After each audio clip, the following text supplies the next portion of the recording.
வைகோ கிட்ட பேசி அப்புறமா வெளியில் போயிட்டு நான் வந்து உதயசூரியன் வந்து துர்பாகியம் துரதிருஷ்டவசம் அப்படி இப்படி அதெல்லாம் பேசுவீங்க. அதுக்கு வணக்கம் வச்சுட்டு ரொம்ப நல்லா இருக்கியாப்பா, ரொம்ப நல்லா இருங்க அப்படின்னு சொல்லிட்டு known devil is better than an unknown ஏஞ்சல்னுவாங்க. Seeman is a known devil. நீ உனக்கு எதிரி, நான் எனக்கு எதிரி. அதை தாண்டி பழகிட்டு பொருளத்து முதுகில் வைக்க மாட்டீங்க. எதுக்கு பழகிட்டு நம்ம இன்னும் ஒரு வாரம் கழிச்சு விஜய் அண்ணாவை பாராட்டி பேசணும், விஜய் தம்பியை. ஏன்னா அவர் தான் வந்து தமிழ்நாட்டை அடுத்து காப்பாற்ற போகிறாரு. அவரு கூட சேர்ந்து நின்றால் தான் நம்மளையும் அவர் காப்பாற்றுவார். அப்படி ஒரு தொலைநோக்கு பார்வை இருக்கும்பொழுது எதுக்கு இனிமேல் திமுக பற்றி பேசிட்டு கொண்டுட்டு, அதனால் அவரும் அவாய்டு பண்ணியிருப்பார். அம்பாசமுத்திரத்தில் சீமான் அவர்கள் ஒரு வேளை பொது வேட்பாளராக அவருக்கு நிற்கிறதுக்கு ஆசை இருந்ததுன்னா அந்த வாய்ப்பை நாம் தமிழர் கட்சி, திமுக, அதிமுக, பாட்டாளி மக்கள் கட்சி எல்லாம் அந்த வாய்ப்பை பயன்படுத்தி அவர் அங்கே நிறுத்தி பிரச்சாரம் பண்ணி நாம் தமிழ் சீமான் அவர்களை ஜெயிக்க வச்சு சட்டமன்றத்துக்கு எட்டு வருவது நல்ல விஷயம். தொடர்ந்து மைனஸ்லேயே இருக்கிறாங்க கீர்த்தனா. ஸ்டாக்கு மேலேயே ஏறலை. ரீட்ஸு, டிக்டாக்கு, டான்ஸு இப்படி தான் போகுது வைபுன்னு. இந்த சைடு இவங்க வைபு பண்ணுங்கிறாங்க, அந்த சைடு இன்வெஸ்ட்மெண்ட்லாம் வெளியூர் போயின்னு இருக்குது. ஃபஸ்ட்டு தான் போட்டிருந்தீங்க அதேவா, உங்களுக்கே போர் அடிக்கலாம். சும்மா நச நச நச நசன்னு எப்போ பார்த்தாலும் கேமரா எடுத்துக்கிட்டு ஆனால் அவ்வளோ செல்ஃபி மோகமா? ஏன் வந்து குடிக்கிற தண்ணியில் காவா கலக்குது? காவா ஸ்மெல்லு வருதுன்றாங்களே. நம்மலாம் பணக்காரங்க, நம்மலாம் நடிகர், நம்ம எம்எல்ஏ, மந்திரி, நம்ம வீட்டில் வர தண்ணியிலே இப்படிலாம் வரதில்லை. இப்படி ஒரு பிரச்சனை இருக்குதுன்னு பேப்பரில் அடிக்கடி வந்திருக்கேன். இதுக்கு எதனா ஒரு மீட்டிங் போட்டிருப்போமா, இல்லை இதை எப்படின்னா சரி சேர்த்து கொண்டு இருப்போமா? சுற்றி என்னென்னமோ நடக்குது. நீங்கள் என்னடானா 300 பஸ்ஸு எலக்ட்ரிக் பஸ்ஸு விட்டதில் உக்காந்து செல்ஃபி எடுத்துன்னு வீடியோ எடுத்துன்னு போயின்னுக்கிறீங்க. பக்கத்துலலாம் என்ன நடக்குதுன்னு உங்களுக்கு ஐடியாவே இல்லை. அதனால் இதெல்லாம் கொஞ்சம் குறைச்சிக்கிட்டு, அதாவது வீடியோ எடுக்கிறது, நான் வேறு எதுவும் சொல்ல, வீடியோவும் ரீல்ஸையும் எடுக்கிறத கம்மி பண்ணிவிட்டு. இப்போ பாருங்கள், நான் வந்து ஸ்டாலின் சாரை கலாய்க்கிறேன், நீங்கள் ஹாப்பி, குமுதா ஹாப்பி என்னாச்சு அப்படின்ற மாதிரி இபிஎஸ்ஸை மாற்றி விட்டார். யார்? விஜய் சார்.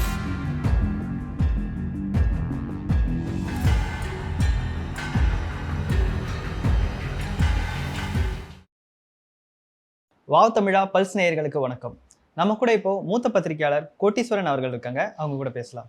வணக்கம் சார். வணக்கம். நேயர்களுக்கு அன்பு வணக்கம். இப்போ நேற்று பார்த்தீங்கன்னா இயக்குனர் கௌதமன் அவரோட மகளோட கல்யாணத்தில் பார்த்தீங்கன்னா முக ஸ்டாலின் அவர்கள், சீமான் அவர்கள், வைகோ அவர்கள் 3 பேருமே கலந்துட்டு இருந்தாங்க. ஆனால் இதில் அதிகமாக பேசினது யாருன்னா முக ஸ்டாலின் அவர்களும் சீமான் அவர்களும் தான் அதிகமாக பேசினாங்க. வைகோ அவர்களும் அதிகமாக கண்டுக்கல. நாம் தமிழர் கட்சியும் டிஎம்கேவும் கூட்டணி சேர வாய்ப்பு இருக்கா? வைகோ அவர்களை எப்படியும் தாவேக்கல்ல இணைஞ்சிருவான்னு சொல்லப்படுது. இல்லைங்க, அது ஒரு நாகரிகமாக ஒரு திருமணத்தில் சந்திச்சிருப்பாங்க, பேசியிருப்பாங்க. வைகோ கிட்ட பேசி அப்புறமா வெளியில் போயிட்டு நான் வந்து உதயசூரியன் வந்து துர்பாகியம் துரதிருஷ்டவசம் அப்படி இப்படி அதெல்லாம் பேசுவீங்க. அதுக்கு வணக்கம் வச்சுட்டு ரொம்ப நல்லா இருக்கியாப்பா, ரொம்ப நல்லா இருங்க அப்படின்னு சொல்லிட்டு known devil is better than an unknown ஏஞ்சல்னுவாங்க. Seeman is a known devil. நீ உனக்கு எதிரி, நான் எனக்கு எதிரி. அதை தாண்டி பழகிட்டு பொருளத்து முதுகில் வைக்க மாட்டீங்க. தெரிஞ்ச மாதிரி எதிரில் துப்பாக்கிக்குது, நான் துப்பாக்கி வச்சுக்கிறேன், மாறி மாறி சுட்டுக்கலாம். நான் பொருளத்து முதுகில் குத்துறது, கூட்டின்னு போயிட்டு ஏமாற்றி விடுறது, அந்த வேலை இல்லை. அதனால தான் அவர்கிட்ட நிறைய பேசியிருக்க மாட்டார், பழகியிருக்க மாட்டார். அவரும் அதை விரும்பியிருக்க மாட்டார். எதுக்கு பழகிட்டு நம்ம இன்னும் ஒரு வாரம் கழிச்சு விஜய் அண்ணாவை பாராட்டி பேசணும், விஜய் தம்பியை. ஏன்னா அவர் தான் வந்து தமிழ்நாட்டை அடுத்து காப்பாற்ற போகிறாரு. அவரு கூட சேர்ந்து நின்றால் தான் நம்மளையும் அவர் காப்பாற்றுவார். அப்படி ஒரு தொலைநோக்கு பார்வை இருக்கும்பொழுது எதுக்கு இனிமேல் திமுக பற்றி பேசிட்டு கொண்டுட்டு, அதனால் அவரும் அவாய்டு பண்ணியிருப்பார், இவரும் அவாய்டு பண்ணியிருப்பார். என்ன இருக்குது அங்கே மனசு விட்டு பேசுகிறதுக்கு? என்ன இருக்குதாங்க? ஒன்றும் இல்லையே. அதாவது ஒத்துக்கிட்டு நீங்கள் தான் வந்து 4 சீட்டுக்கு முதல்ல போய் ஊருக்கு முன்னாடி கையெழுத்து போட்டிங்க, கொஞ்சம் கூட யோசிக்கலை. கடைசியாக வச்சு போயிருக்கலாம், அதுவும் பண்ணலை. எல்லாத்துலேயும் சமரசம் பண்ணிக்கின்னு அதுக்கப்புறமா வந்து இன்றைக்கி வந்து அவர்கள் மோசம், அவர் மலிவான அரசியல் பண்ணாங்க, அவர் சபரீஷன் வந்து எல்லாரையும் சரியாக நடத்தலை, அவர் குறுக்கில் பூந்து அப்படி பேசினார், இப்படி பேசினார், எல்லாம் இப்போ ஒன்று ஒன்றா வருது. இது சீமானை எவ்வளோ நம்பிட்டு போகலாம். சரி, சீமான் அவர்களும் ஸ்டாலின் அவர்களும் ஒன்றா பேசுறதுனால கூட்டணி வரும் அப்படின்லாம் சீமான் அவர்களை வைத்தெல்லாம் பேசவே முடியாது. சீமான் அவர்கள் ஒரு இடத்துல இப்போ திடீர்னு விஜய் அண்ணாவை கட்டி பிடிச்சார், விஜய் அண்ணா இவரை போய் கட்டி பிடிச்சார், இவர் அவரை கட்டி பிடிச்சார். 10 நாள் கழிச்சு திட்டினார் பார்த்தீங்களா, ஒரு படம் கூட நல்ல படம் கிடையாது, எல்லாம் வந்து மட்டமான படம் அப்படின்ற மாதிரி பேசினாங்க. அது அவரோட இயல்பு. கூட்டணின்ற விஷயத்துக்குலாம் அவர் போக மாட்டார், யார் சொன்னாலும் கேட்க மாட்டார், அவர் பேச்சு அவரே கேட்க மாட்டார். அதனால் அப்படி ஒரு விஷயம் கூட்டணின்னு நடந்ததுன்னா நல்லா தான் இருக்கும். அவர் யார் கூட வேணால் கூட்டணி போட்டார், கூட்டணி போனால் நல்லா தான் இருக்கும். ஆனால் அந்த நல்லதை அவர் அண்ணன் செய்ய மாட்டார். அவர் தானே நல்லது பண்ணணும்னு நினைப்பார். 4 பேரை வச்சுக்கிட்டு நல்லது செய்யலாமேனா அந்த நல்லதுக்கு அண்ணன் ஒத்து வர மாட்டார். பிரச்சனை என்னென்னா, நாம் தமிழர் கட்சி மாரி ஒரு கட்சிக்கு நாம் தமிழர் கட்சி சொந்தங்களில் தொண்டர்களை வந்து காப்பாற்றுறது ஒண்டி கிடையாது. இன்றைக்கி திராவிட சித்தாந்தமும் ஒரு பெரிய பிரச்சனையில் இருக்குது. அதுக்கு சேர்ந்து மாறி மாறி ஒருத்தரை காப்பாற்றலாம். சினிமா மோகத்தில் வயப்பட்டு போகிறதுக்கு, தாந்தோணித்தனமாக திரிகிறதுக்கு தமிழ் தேசியமோ திராவிடமோ மோசமான கொள்கை அல்ல என்பது என்னோட புரிதல். தமிழ் தேசியமும் ஒரு நல்ல கொள்கை தான், திராவிடமும் ஒரு நல்ல கொள்கை தான். இந்த 2 விஷயம் அடிச்சுக்கிட்டு இழந்ததெல்லாம் போதும். இதுக்கப்புறமும் நீங்கள் இப்படி தான் இருக்க போகிறீங்க அப்படின்னா, விஜய் சார் வைபு பண்ணி சாங் போட்டு டான்ஸ் ஆடின்னு இருப்பார். எல்லாம் பாப்கார்ன் வாங்கி உட்காந்து சாப்பிட்டு ஃபஸ்ட் ஷோ மாதிரி என்ஜாய் பண்ணுங்க அவர் அரசியல். இதுதான் உங்களுக்குலாம் பதில். இப்போ என் போன்ற பத்திரிகையாளர் 4 பேர் பேசுவாங்க. எவ்வளோ நாள் பேச முடியும், என்ன எதுன்றது எங்களுக்கும் தெரியல. இந்த நாட்டில் பேச்சு உரிமை, பத்திரிகை சுதந்திரம்லாம் வந்து இன்றைக்கி சிரிப்பு. மத்திய அரசும் அப்படி தான் பண்ணுது, மாநில அரசுகளும் அப்படி தான் பண்ணுது, எல்லா அரசும் அப்படி தான் பண்ணுது. அப்படி இருக்கும்போது பேசுகிறதுக்கு கூட ஆள் இருக்காது. இனிமேல் இன்னும் கொஞ்ச நாள் போனால் நாம் தமிழர் கட்சிக்காகவோ திமுகவுக்காக அதிமுகவுக்கோ கொள்கைகளுக்கு நான் சொல்கிறேன், அதாவது அந்த கட்சியில் இருக்கிற அந்த விஷயங்களுக்கு தலைவர்களை தூக்கி பிடிப்பது அல்ல. ஏன்னா இந்த கட்சிகள் தெரிஞ்சோ தெரியாமலோ ஒரு சில மக்கள் நலனை பேசுகிறார்கள், நல்ல சிந்தனை அவர்கள்கிட்ட இருக்குது, அது பாழாயிடக்கூடாதுன்ற அந்த அடிப்படையில் தான் சொல்கிறோம். ஆனால் கூட்டணியெலாம் வர மாதிரி தெரியல. மேபி அம்பாசமுத்திரத்தில் சீமான் அவர்கள் ஒரு வேளை பொது வேட்பாளராக அவருக்கு நிற்கிறதுக்கு ஆசை இருந்ததுன்னா அந்த வாய்ப்பை நாம் தமிழர் கட்சி, திமுக, அதிமுக, பாட்டாளி மக்கள் கட்சி எல்லாம் அந்த வாய்ப்பை பயன்படுத்தி அவர் அங்கே நிறுத்தி பிரச்சாரம் பண்ணி நாம் தமிழ் சீமான் அவர்களை ஜெயிக்க வச்சு சட்டமன்றத்துக்கு இட்டு வர்றது நல்ல விஷயம், தப்பு கிடையாது. இது ஒரு நல்ல, அதாவது அவர் வரமாட்டாருங்க, அவர் பெரிய ஆள். யார்? அண்ணன் சீமான் வந்து கொள்கையில் பெரிய ஆள். அவர் இறங்கிலாம் போக மாட்டார். எப்பா நீ இறங்காதப்பா, நீ அனுமார் மாதிரி மேலேயே உட்காந்துக்க சாமி, அப்போ ஆஞ்சநேயா பிரச்சனை நடக்குது நாட்டில், வந்து காப்பாற்றி கொடுப்பா, வாப்பா சட்டமன்றத்துக்கு வா, 4 கேள்வி கேளு, நாங்களே கேட்டு தொண்டை வலிக்குது, நீ தொண்டை தண்ணி போவோம், நீங்கள் கேட்பீங்க, நீங்களும் வாங்க கேட்போம். இதெல்லாம் அரசியலா, இதெல்லாம் நல்லதா, இதனால் அடுத்த தலைமுறைக்கு எதுனா நல்லது இருக்குதா, குழந்தைகளுக்கு இதெல்லாம் ஆகுது, நல்லதையா நானே கேட்கணும், நீயும் வந்து கேளுவா. ஒரு சீட்டு அம்பாசமுத்திரத்தை ரெட்டையிலையோ இல்லை உதயசூரியனோ வந்து ஒன்றும் ஆகிட போதில்லை, எங்களுக்கு இருக்குது, ஏர் பிடிக்கிற விவசாயம் உள்ளே வரட்டும் வா அப்படின்னு சொல்லிட்டு இதெல்லாம் ஒன்றா உட்காந்து பேசி ஈஸி அந்த மாதிரி முடிவுகள் எடுத்தாங்கன்னா நல்லாயிருக்கும். அண்ணாமலையை கூப்பிட்டு இந்த சும்மா போதும் இந்த நடிச்சதெல்லாம், அரசியல் ஆசைலாம் நல்லா இருக்குது, நல்லா பண்ணுறீங்க, இந்த விஜய் சாரை பற்றி எதிர்த்து அரசியல் பண்ணுற ஐடியா இருக்குதா இல்லைன்னா காமன் வேட்பாளர் நிற்கிறேன், நில்லுங்க.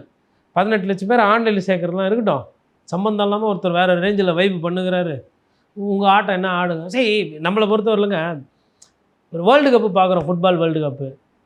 ஜெர்மனி சூப்பராக டிஃபென்ஸ் அடிக்குது, பிரேசில் வித்தை காட்டுது, அர்ஜென்டினா வயசாயிடுச்சா யாருக்கு, மெஸ்ஸிக்கா, பாரு இப்போது. அது மாதிரி ஒவ்வொரு டீமுக்கு, காங்கோ சின்ன டீம், 1008 பிரச்சனை, வறுமை, எபோலா நோய், வெளியூருக்கு போகக்கூடாது, வந்து ஆப்பிரிக்கா நாடோட ஒரு ஒரு பிரச்சனைகள், ஒரு இடத்துக்கு அந்த பிரச்சனையில் வந்து 50 வருஷம் கழிச்சு வந்து ஆடி காட்டுறாங்கல்ல, நிற்கிறாங்கல்ல வேர்ல்டு கப்பில் குவாலிஃபை ஆகுறதுன்றதே ஒரு பெரிய விஷயம்.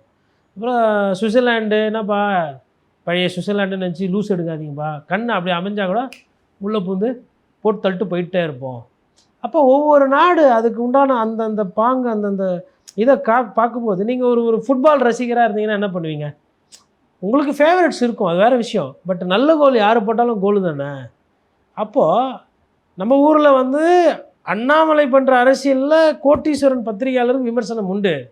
ஆனால் அண்ணாமலை பண்ணுற அரசியலை ஏற்றுக்கிட்டு அதை நிறைய பேர் லட்சக்கணக்கு பேரில் வரவேற்கிறது இருக்க தானே செய்யுது. அப்போ அண்ணாமலையும் சட்டமன்றத்துக்குள்ளே வரலாம்ல. டிடிவி தினகரன் குக்கரியா தூக்கின்னு போகிற குக்கரை இரு, விசில் கேட்டால் விசிலுக்கு இது மேலே இரு, இப்போ மொத்தமாக நான் வரேன், இப்போ அவரே சட்டமன்றத்துக்குள்ளே வராரு ஒரு இதில்.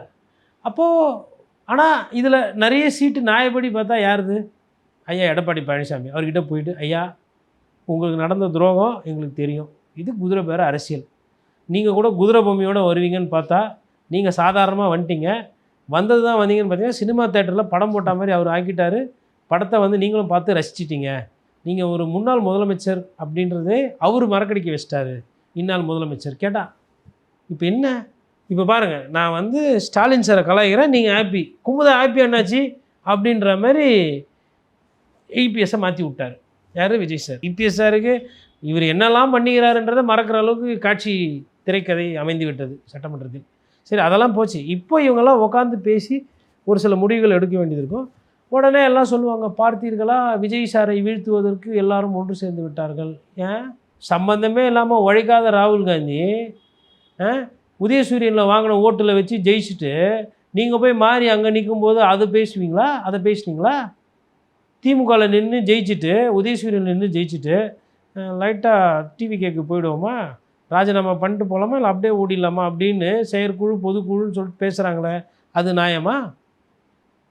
நேற்று வரல இந்த கூட்டணியில் இருந்துட்டு மறுநாள் வந்து நம்மலாம் எதிர்க்கட்சியாக தான் இருப்போம், மக்கள் நமக்கு அதுக்கு தான் ஓட்டு போட்டாங்கன்னு சொல்லிட்டு அண்ணாரி வேலையை போய்ட்டு தலையை இப்படி இப்படி ஆட்டிட்டு நேற்று இன்று நாளை அப்படின்னு சொல்லி ஆட்டிட்டு அதுக்கப்புறம் கண்ணியமிகு காகிதம் இல்லத்து என்ன சொல்லியிருக்காருன்னா அப்படின்னு சொல்லி உங்கள் பேரை கெடுத்துக்கிறது இல்லாமல் அவர் பேரை வேறு சேர்த்து வலிக்கிறது என்ன விதத்தில் நியாயம்? போவீங்க மேலே, எல்லாரும் ஒரு நாள் போவோம்.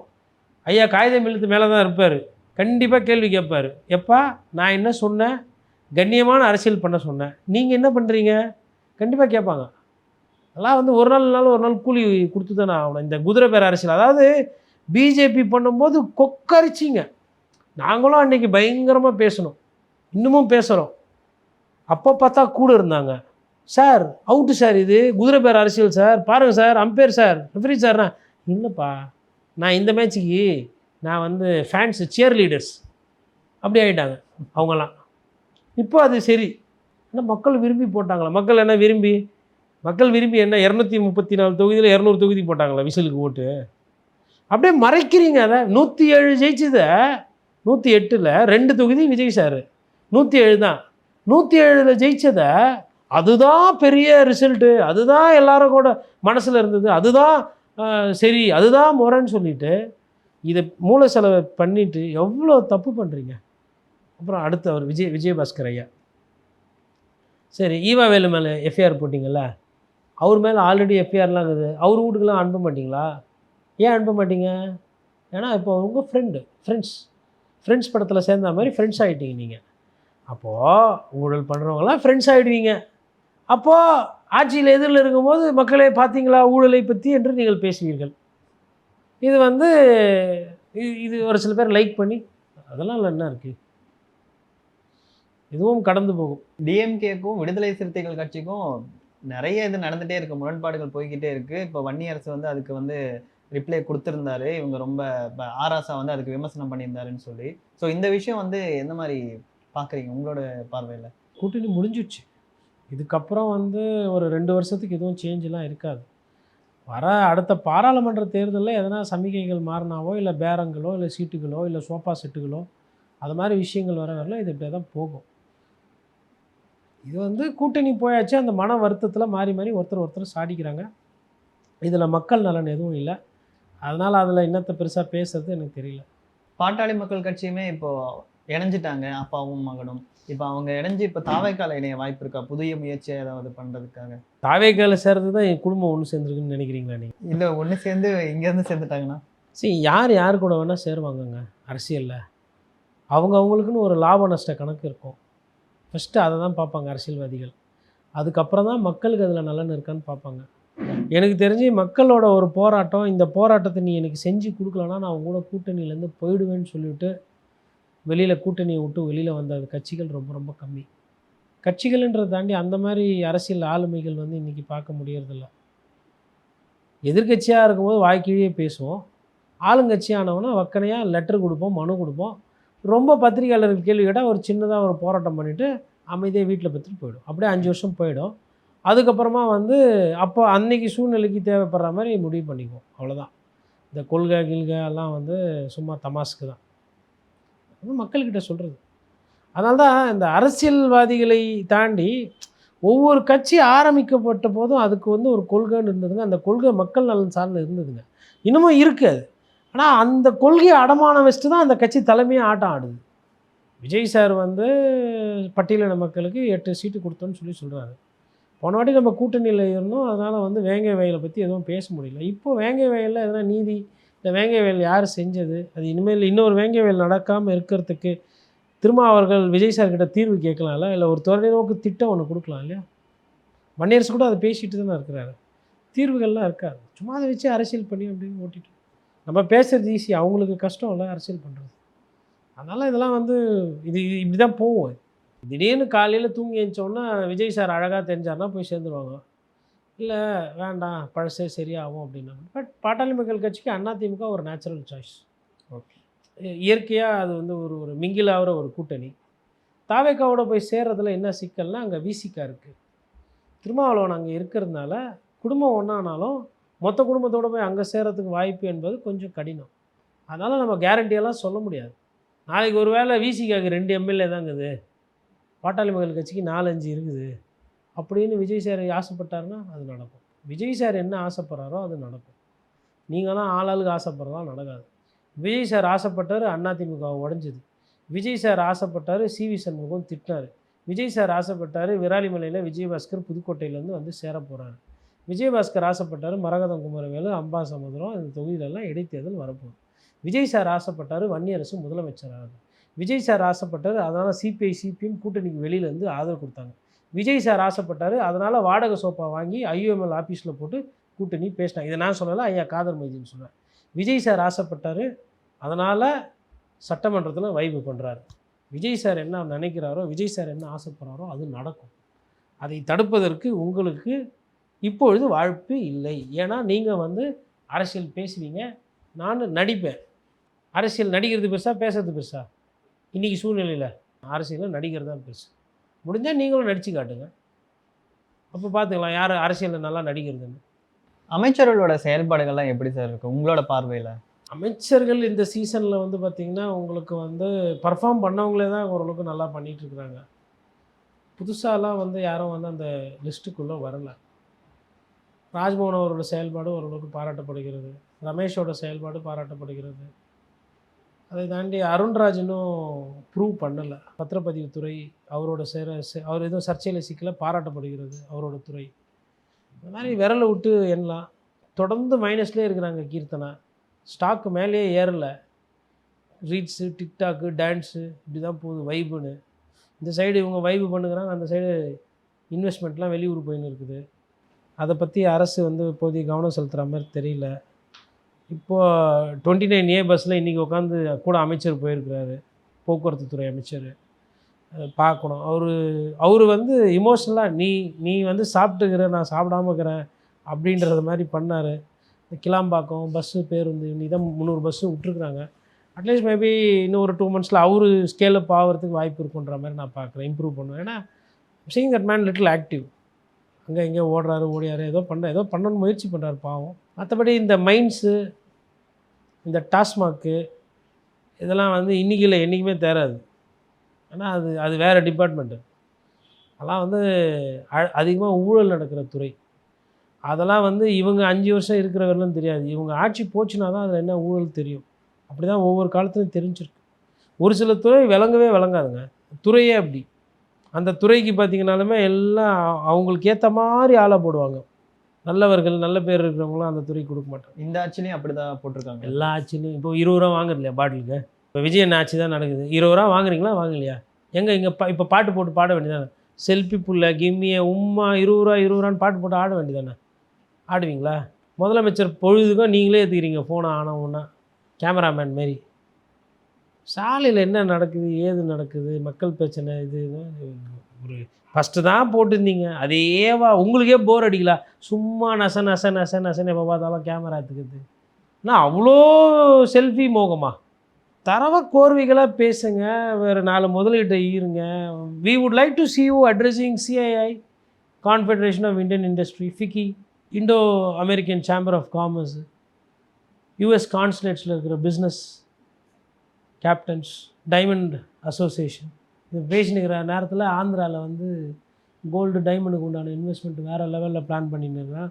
விளம்பரம் முழு பக்கம் விளம்பரம் வேறு ரேஞ்சில் போயிட்டுருக்குது. சுற்றி என்னென்னமோ நடக்குது. நீங்கள் என்னடான்னா 300 பஸ்ஸு எலக்ட்ரிக் பஸ் விட்டதில் உக்காந்து செல்ஃபி எடுத்துன்னு வீடியோ எடுத்துன்னு போயின்னுக்கிறீங்க. பக்கத்துலலாம் என்ன நடக்குதுன்னு உங்களுக்கு ஐடியாவே இல்லை. அதனால் இதெல்லாம் கொஞ்சம் குறைச்சிக்கிட்டு, அதாவது வீடியோ எடுக்கிறது, நான் வேறு எதுவும் சொல்ல, வீடியோவும் ரீல்ஸையும் எடுக்கிறத கம்மி பண்ணிவிட்டு, தாவேக அரசு, மக்கள் பிரச்சனை, தமிழ்நாடு வளர்ச்சி, அதில் கொஞ்சம் கவனம் செலுத்தணும். இன்னொன்றுங்க, இது வந்து ஒரு பிரம்மாண்டமான ஒரு மாநிலம். கையில் இருக்கிறது தங்கம். நீங்கள் அதை தகரம்னு விமர்சனம் பண்ணிகிட்டு இருக்கிறீங்க. 40 நாள் ஆயுமே வந்து அத்தை பண்ணிட்டீங்க, இத்தை பண்ணிட்டீங்க. அதெல்லாம் வந்து எப்பேற்பட்ட வாய்ப்பு இது, வரலாறு வாய்ப்பு. உழைக்காமலே கஷ்டப்படாமலே உங்களுக்கு இதை கிடச்சிச்சு. அதை அடுத்த லெவல் கொண்டு போய் வைக்கணும் இல்லையா? அதற்கு உண்டான வந்து ஒரு தொலைநோக்கு பார்வையோ ஒரு புரிதலோ ஒன்றுமே தெரியலையே. நீங்கள் சொன்ன சின்ன சின்ன விஷயத்தையுமே நீங்கள் இன்னும் பண்ணாமல் இழுத்தடிக்கிறீங்க. இன்னும் ஒரு பெரிய விஷயங்கள், அதாவது ஒட்டுமொத்த இந்தியாவில் அட்லீஸ்ட் விஜய் சார் பீரியடில் தமிழகம் முதன்மை எல்லாத்துலையும். இன்னும் ஆல்ரெடி நிறைய விஷயத்தில் நம்ம ஃபஸ்ட்டு தான். ஆர்டிஃபிஷியல் லெதரு ஃபஸ்ட்டு, ஓரளவுக்கு ஃபுட்வேர் இண்டஸ்ட்ரியில் ஃபஸ்ட்டு, டெக்ஸ்டைல்ஸில் நம்ம வந்து லீடிங்கு, மருத்துவ சுகாதாரத்தில் முதலிடம், அதிகப்படியான உயர்கல்வி படிச்சுட்டு போகிறதுல முதலிடம், கட்டமைப்பு, சாலை கட்டமைப்பில் பெரிய அளவில் வளர்ச்சி அடைஞ்ச ஒரு மாநிலம். மின் பற்றாக்குறை இப்போ தான் பிரச்சனை. இதுக்கு முன்னாடிலாம் சர்ப்ளஸ் ஸ்டேட்டு 2 மாதத்துக்கு 3 மாதத்துக்கு முன்னாடி. மெட்டர்னிட்டி, அதாவது குழந்தைகள் சிசு பிறக்கிறதுல அந்த இறப்பு தன்மை என்பதில் நம்மலாம் லீடிங். நமக்கும் கேரளாவுக்கும் தான் அதில் போட்டி. இதெல்லாம் வந்து ஒரே நாளில் வரல. உணவு பற்றாக்குறை போக்குறதில்ல, பசி இல்லாமல் போய் தூங்குறதில்ல, இதிலெல்லாம் வந்து தமிழகம் மேலே இருக்குது. திமுக குறை, அண்ணா திமுக குறை பேசிட்டிங்க, நிறைய பேசிட்டிங்க, ஆட்சியை பிடிச்சிட்டிங்க. அடுத்ததுக்கு போங்க. இதை தாண்டி, அரசியலை தாண்டி ஒரு கான்ஃபிடென்ஸ் இல்லாமல் அதிமுகலேருந்து யார் வந்தாலும் சேர்த்துக்கிறது, இந்த கட்சியை உடைக்கிறது, குதிரை பேர் அரசியல் தான் போயிட்டுருக்கு இந்த நொடி வரையிலும். அதுதான் முக்கியத்துவம் அதிகமாக கொடுக்க பிறகு. பீச் ரோட்டில் ஆரம்பித்து அப்படியே நம்ம அடையார் தாண்டி மகாபலிபுரம் வரலாம், கடலுக்கு மேலே ஒரு பீச்சு ரோடு போட்டால் எப்படி இருக்கும்? இயற்கை ஆர்வலர்கள் திட்டுவாங்க, எதிர்ப்பாங்க, பிரச்சனை. இதுவும் இருக்குது, அதுவும் இருக்குது. நான் ஒரு வாதத்துக்கு சொல்கிறேன்.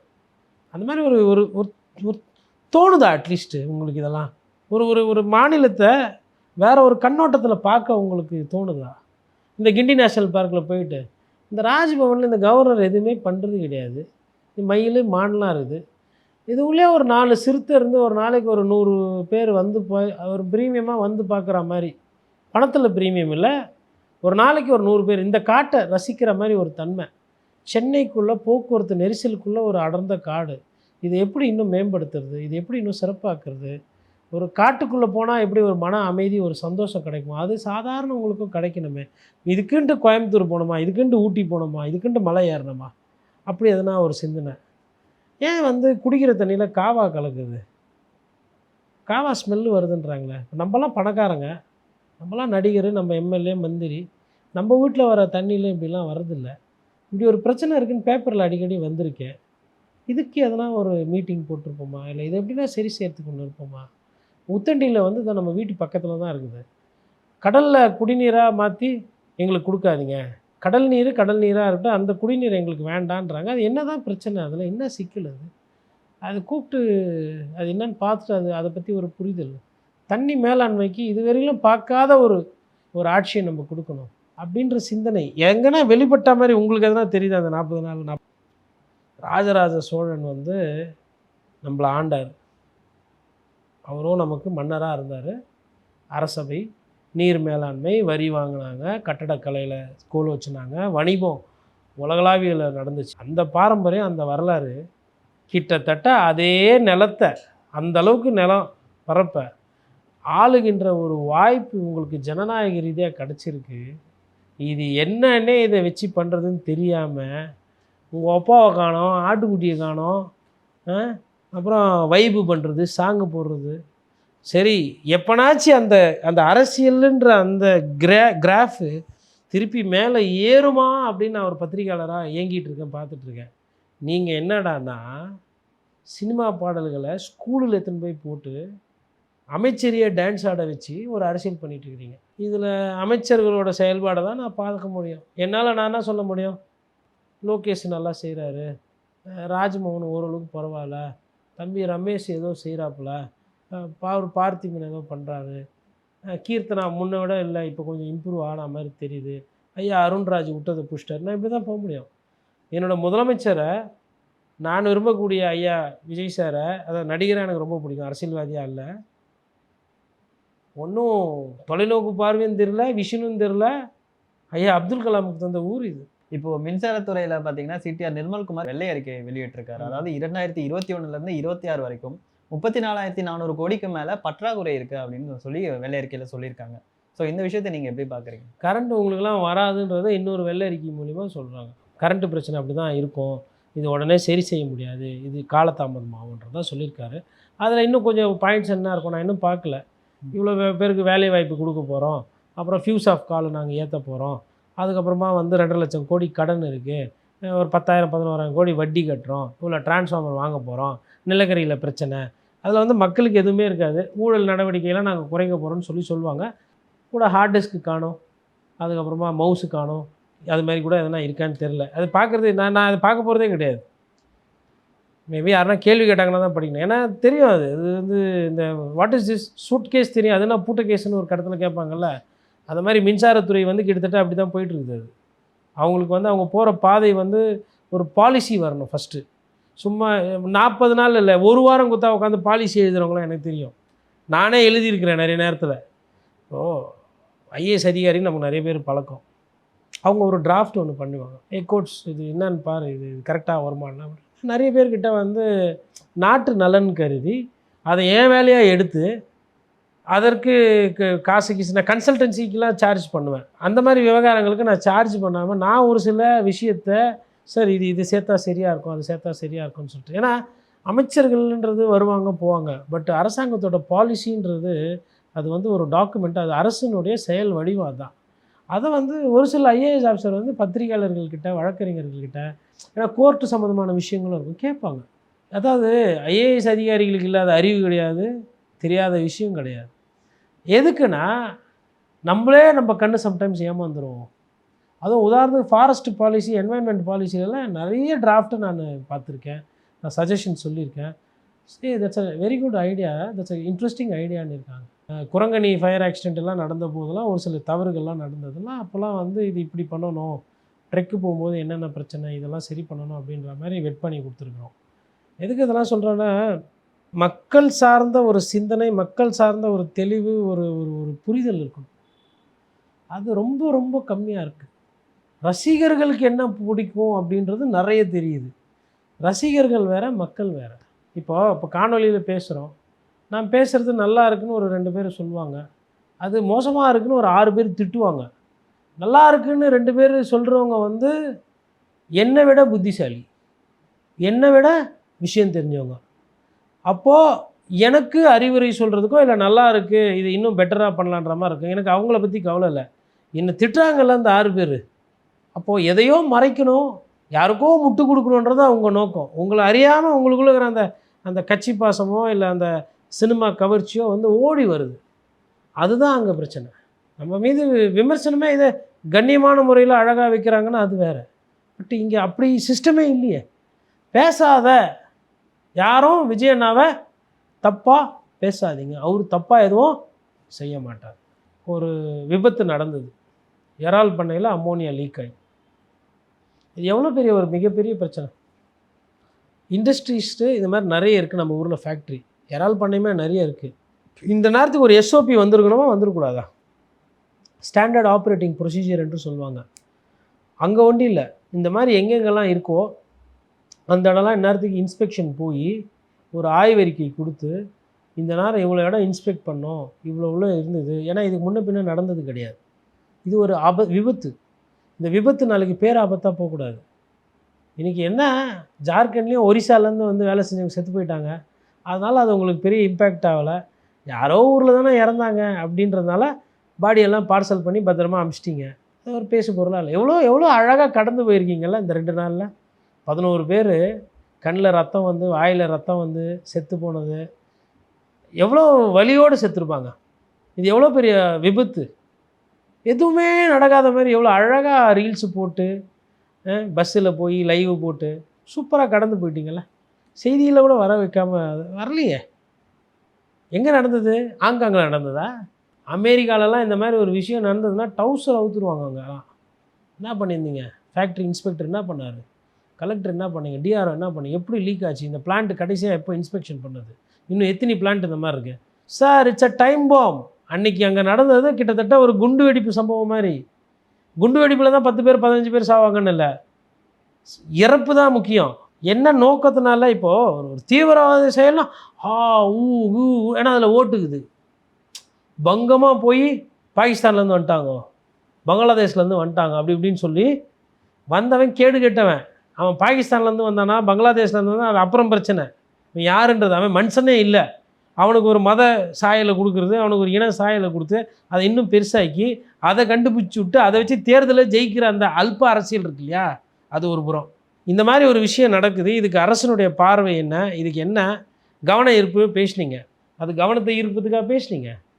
மேகதாதும் காவேரியோ இல்லை பாலியல் சீண்டல் அன்றைக்கி 2வது நாளே பேசு பொருளாகக்கூடாதுன்னு அதுக்கு பண்ணிங்க. நீங்கள் உண்மையிலே அப்போ அது ஒரு கவர்னர் இருப்பா 110 கொண்டு வந்தளவுக்கு வந்திருந்தா where is SOP, standard operating procedure என்ன? எத்தனை இந்த மாதிரி இறால் பண்ணையில் அமோனியா இருக்குது, எதுக்கு அவங்க அமோனியா பயன்படுத்துகிறாங்க, என்ன பதப்படுத்துறதுனால என்ன பிரச்சனை, அது எங்கே போகுது அந்த பொருள் தெரிஞ்சுக்கணும்ல சார். இதெல்லாம் பொதுவான இப்போ நாளைக்கு நான் ஒரு இடத்துல இருக்கிறேன், எனக்கு பக்கத்தில் இந்த இறால் பண்ண இருக்குது, அமோனியா அவனும் பயன்படுத்துகிறான், இல்லை அங்கே பிளான்ட் இருக்குன்னா நாளைக்கு ஏதோ வெடிச்சிக்கிச்சு, இன்றைக்கி ஓகே சின்ன ஆக்சிடெண்ட்டு பெருசாகிடுச்சு, நைட்டில் தூங்கும்போது ஒரு 50 பேர் செத்துப்பிட்டாங்க. இல்லை இப்போ சுவாசித்தவங்களுக்கு என்னென்ன வாழ்நாளில் பிரச்சனை வரும்னு தெரியுமா? இறந்தவங்க போயிட்டாங்க, சாமிக்கிட்ட போய் சேர்ந்துட்டாங்க, இறப்பவர்கள் சாமிக்கு சமம், மேலே போயிட்டாங்க. மற்ற பாதிப்புக்குள்ளாக இருக்கவங்களுக்கு என்ன பிரச்சனை தெரியுமா? யாருன்னா அதை பற்றி எதுனா பேசுனீங்களா? ஏன் சார் அது ஊடகத்துலேயுமே பெரிய விஷயமா வரல? நாங்கள் தான் இப்படி பண்ணுறோம். அப்போ அம்மோனியா வச்சு நான் என்ன பண்ணுறது? அம்மோனியா ஃபார்முலேஷன் கூட தெரியாது என்னன்னு. அது கெமிஸ்ட்ரி தேவையில்லை. கெமிஸ்ட்ரினா என்ன சார்? டான்ஸ் ஆடும்போது ஹீரோவும் ஹீரோயினும் அந்த அப்படியே வளைஞ்சி கிளஞ்சி அப்படி மூவ்மெண்ட் காட்டுறா. கலா மாஸ்டர் சொல்லுவாங்க, என்னடா கெமிஸ்ட்ரியே இல்லைடா, கெமிஸ்ட்ரி இருக்கும், அதுதான் chemistry. Ammonia, sulphur dioxide, sulphuric acid, nitrogen, அப்புறம் oxygen depletion, nitrogen dioxide, அப்புறம் லாஃபிங் கேஸு, இதெல்லாம் இல்லை கெமிஸ்ட்ரி. NaCl, சோடியம் குளோரைடு, இதெல்லாம் இல்லை கெமிஸ்ட்ரி. கெமிஸ்ட்ரி என்னது? டான்ஸ் ஆடும்போது அந்த ஆணாட பெண்ணாட அவர் கையை இவர் பிடிக்க, இவர் இடுப்பில் கை வைக்க, அப்படியே ஒரு சுத்த ஆட, அப்படியே உடம்பு அப்படியே சிங்க்ரனைஸாக போகுதுல, அதுதான் கெமிஸ்ட்ரி. இப்போ அதுதான் இப்போ இன்றைக்கி தேதியில் கெமிஸ்ட்ரி எதுன்னு கேட்டால் மாணவர்கள்கிட்ட இதுதான் கெமிஸ்ட்ரி.